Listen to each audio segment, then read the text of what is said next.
تو این ویدیو میخوام بریم سراغ بررسی شیور شارژی یندو یا ماشین‌ساز شارژی یندو، ببینیم چه قطعات داره و چطوری داره با هم دیگه کار میکنه. پس با ادامه ویدیو با من همراه بشید. شیور شارژی یندو یه نمونه ارزون قیمته که تو بازار به راحتی پیدا میشه.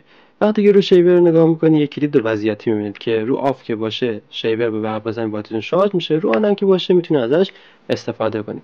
سمت راستش که نگاه کنید دوباره یه دونه کلید دو وضعیتی میبینید که وقتی به سمت بالا حرکتش میدین این قسمت خط زنش فعال میشه، میتونید ازش استفاده کنید. پایین هم که باشه خط زن جمع میشه و بعد از اونم قسمت اصلاح صورت فعال میشه، میتونید ازش استفاده کنید.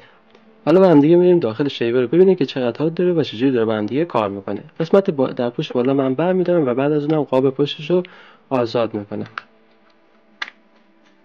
اینجا داخل شیور شما یه دونه بورد رو میبینید و چند تا قطعه هم روی بورد هستش که باتری شارژی که اینجا قرار داره یه باتری 1.2 ولتی 600 میلی آمپره که دقیقاً جاش اینجایه و این دو تا سیمی هم که اینجا میبینید به آرمیچر شیورمون وصل شده. رو بوردم که نگاه کنید 4 تا دیود میبینید که نقش پل دیود رو برای ما اجرا میکنه. 2 تا مقاومت رو اینجا میبینید، یه دونه خازن پلی استری، یک دونه هم LED و یه دونه چوک که روی بورد دستگاهمون قرار داره. حالا این شیور چطوری کار میکنه؟ وقتی که ما کلید میذاریم رو وضعیت آن یا روشن شدن، باتری که اینجایی وارد مدارمون میشه. برق از طریق دو سیمی که اینجا میبینید به آرمیچرمون انتقال پیدا میکنه. آرمیچر هم میاد از طریق شفتی که اینجا هست و یه زایده‌ای که روش قرار داره، اون زایده داخل این قسمت گاه قرار میگیره و این قطعه لاکی به این صورت بازی میکنه. این قطعه لاکی دقیقاً جاش اینجا قرار داره. وقتی که من این قطعه رو اینجا سوار میکنم، این بالای قطعه یه دونه قسمت گاه داره و یه دونه فنر داخلش قرار میگیره و فنر میاد اینجا سوار میشه، یعنی دنده ماشین میاد و این قسمت سوار میشه و وقتی که آرمیچر روشن میشه این قسمت لاکی به این صورت بازی میکنه، دنده شروع به کار میکنه و این بخشم روی این مجموعه سوار میشه. حالا بریم سراغ بخش دیگه مجموعه‌مون. این قسمت کلید فشاری بود که بهتون گفتم وقتی که شما میان و این قسمت رو فشار میدین این مجموعه خط زنمون میاد بیرون و شروع به کار میکنه، یعنی به این صورت قرار میگیره و شروع به کار میکنه. این قسمت پایین هم اگه نگاه کنید شما یه دونه زایده فلزی میبینید که این زایده فلزی حالت کشویی داره، از این بخش میاد بیرون و با این دو شاخه ما درگیر میشه و به راحتی میتونیم ما دو شاخه رو برق بزنیم و دستگاهمون باتریش شارژ بشه.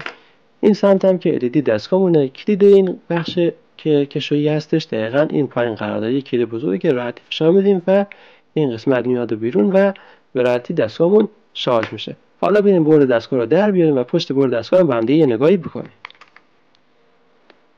وقتی که من بورد دستگاه رو از این قسمت جدا میکنم شما میبینید که دقیقاً این کلید ریلیمون اینجا قرار داره و این کلید هم به این پشت وصله به این سه تا زایده مثلی که اینجا میبینید. وقتی کلید به سمت بالا حرکت میکنه باتری میاد توی این مدار قرار میگیره و به راحتی شروع به کار میکنه.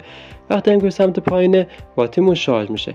این دو تا قسمتی که تعیین کاری شدن دقیقاً جاییه که باتریمون اینجا توی مدارمون قرار میگیره.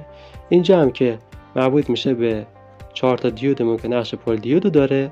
این بخش هم مال LED دستگاهمونه. این دو تا قسمت هم که مال این خازن پلی استریمونه و این هم که قسمتی که چوک یا ترانز دستگاه وصل شده. اینم از ویدیوی معرفی شیور یاندو بود. دیدین که چقدر داره و چجوری داره با هم دیگه کار میکنه. مثل همیشه اگه از این سبک ویدیو هم خوشتون اومده خوشحال میشم که ویدیو رو لایکش کنید، توی قسمت نظرات هم نظرات زیباتون رو برای ما بنویسید و برای اطلاع پیدا کردن از ویدیوهایی که توی روزا و هفته آتی هم میذاریم کافی که اون زنگوله کانال رو روشن کنید و برای اینکه بتونید کانال ما رو حمایت کنید کافیه که روی اون دکمه سابسکرایب یا دنبال کردن بزنید تا بتونید از کانال ما حمایت کنید.